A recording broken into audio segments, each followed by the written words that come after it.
नमस्कार साथियों, जय हिंद, वंदे मातरम, भारत माता की जय। कैसे हैं आप लोग? चलिए, कुछ दिन से मैं विवाह के माहौल में थे, आप लोगों के कमेंट्स मिले, टॉपिक चेंज होता रहना चाहिए। और धन्यवाद जो आप लोगों ने भारी संख्या में सब्सक्राइब किया और शेयर किया, वाकई धन्यवाद। साथियों, इधर मन बड़ा व्यथित हुआ समाज में रावण और भेड़ियों को देखकर। मैं बात कर रहा हूँ निशा नापित शर्मा की बात कर रहा हूँ। बताइए, आज़ादी के बाद शायद ये पहला कांड है जो इतनी बड़ी अफसर, जिसने कितने मेहनत से इतनी बड़ी पोस्ट पाई होगी और किस रूप में आगे जीवन की कल्पना की होगी, लेकिन ऐसे राक्षस और भेड़िए आ जाते हैं।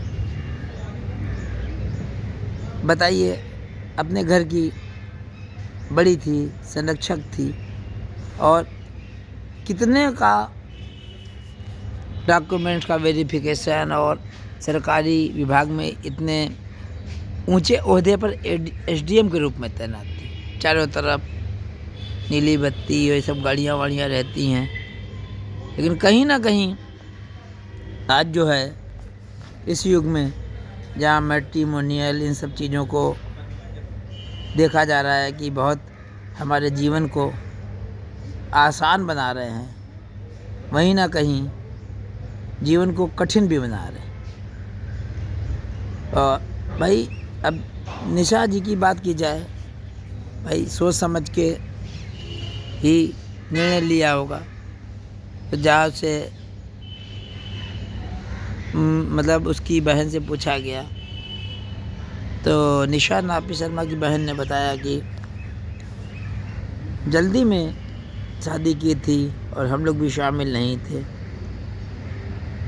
ये भी हो सकता है कि जैसे पहले लोग शादी करते थे, कुनबा खानदान सब देखते थे,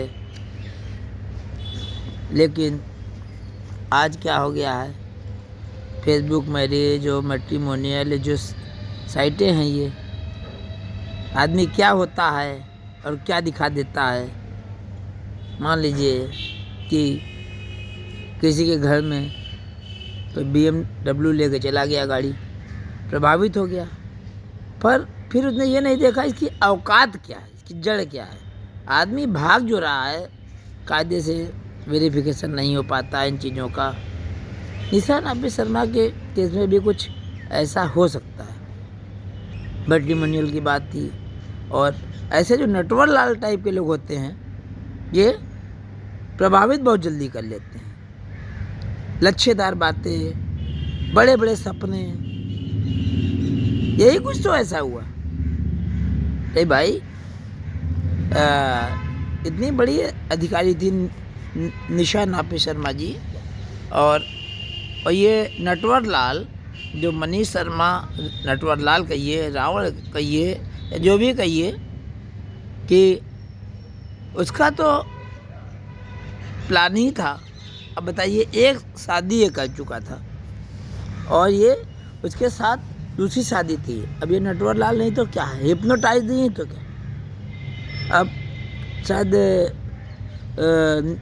निशा नापित शर्मा की एज 50+ थी, तो कहीं ना कहीं उस बेचारी को अपना जीवन बसाने के लिए भी तो सोचा होगा, तभी तो निर्णय किया होगा। तो शादियों कहीं ना कहीं चिंता का विषय है। शादियों में जो इतनी जल्दी से, चाहे वो लव मैरिज हो या इस तरीके से जो शॉर्टकट में मैरिज हो रही हैं बिना वेरिफिकेशन के, कहीं ना कहीं प्रश्न चिन्ह तो है। क्या कहा जाए, ये बहुत बड़ा दुर्भाग्य है, बहुत बड़ा दुर्भाग्य। क्या गलती थी उस बेचारी की? मती मारी गई थी, और क्या था। और जबकि पहले भी ऐसा झगड़ा होता रहा है जैसे कि उसकी बहन ने बताया। लेकिन वही है, भारतीय स्त्री जो 7 फेरे लेती है तो चाहती नहीं है कि पति से किसी तरीके का अलगाव हो, एडजस्ट करने की कोशिश करती है। अगर एडजस्ट करने की कोशिश नहीं करती होती तो पहले ही जो है इतने बड़े पोस्ट पर थी तो अंदर करवा देती। 13 अक्टूबर 2020 में शादी हुई थी और ये भी सोचिए कि जो मनीष शर्मा था एक शादी पहले ही करके छोड़ चुका था, 6 महीने भी नहीं टिकी थी और उसके साथ उसका अपने परिवार वालों से अलगाव था, तो उधर जड़ों में भी उसका नहीं बन रहा था। तो कहीं ना कहीं समझ बूझ में भी कभी कभी गलती हो जाती है, लेकिन लड़कियां भावुक होती हैं, विश्वास जल्दी कर लेती हैं। बहुत कष्ट है इस बात पर। कहीं ना कहीं हम लोगों को भी सबक लेना होगा। ऐसे जो भेड़िए और जल्लाद होते हैं। और मज़े की बात ये देखिए कि बिल्कुल ये कोल्ड ब्लडेड मर्डर है। बाकायदा उसने क्या किया, जानता था कि एसडीएम है, बवाल चलेगा, तो पूरा जो है प्लान किया कि जब उसकी डेथ हो गई 3-4 घंटे सोचा, तकिए से दम मतलब बिल्कुल घोट दिया उसका, तब तक तकिया नहीं हटाया जब तक कि दम घुटने दी गया। एक एक कपड़ा उसका धोया, ये किया वो किया, मतलब कितनी इत्मीनान से काम किया होगा। और 5-6 घंटे बाद साहबजादे जो है अस्पताल गए, बताया मृत था, ये था वो था, मैंने खाने को मना किया था, ये हो गया वो हो गया। वो सोच रहे थे कि बच जाएंगे। कितनी घटनाएं कैसी समाज में हो रही हैं। उधर सूचना सेठ का कांड हुआ, उसने अपने बच्चे का मर्डर कर दिया। अब ये साहब बताइए, अगर मनीष शर्मा कुछ भी ना करते, केवल ईमानदारी से रहते तो भी घर में अगर आदमी नौकर भी रखता है वो भी 10-15 हज़ार रुपया दे ही देता है। तो अगर ये कायदे से बच्चू रह रहे होते शर्मा जी, ये जो ये भेड़िया मनीष शर्मा, तो क्या लगता है कि पैसा ना देती भाई? उसको जो सर्विस बुक वगैरह में नाम चेंज कराना पड़ा, तो क्यों चेंज कराना पड़ा? उनको धैर्य नहीं था। अरे भाई 13 अक्टूबर 2020 में शादी हुई थी न, 1 आध साल कायदे से जो है डिवोशन के साथ सेवा करते हैं। लेडीज इतनी भावुक होती हैं, लेकिन मुझे लगता है कि जैसा कि उसकी बहन ने भी बताया, आए दिन शादी के तुरंत बाद पैसा मांगना, बवाल करना, ये करना वो करना और मारपीट करना। उसकी बहन ने बताया आए दिन प्रताड़ित करता रहता था।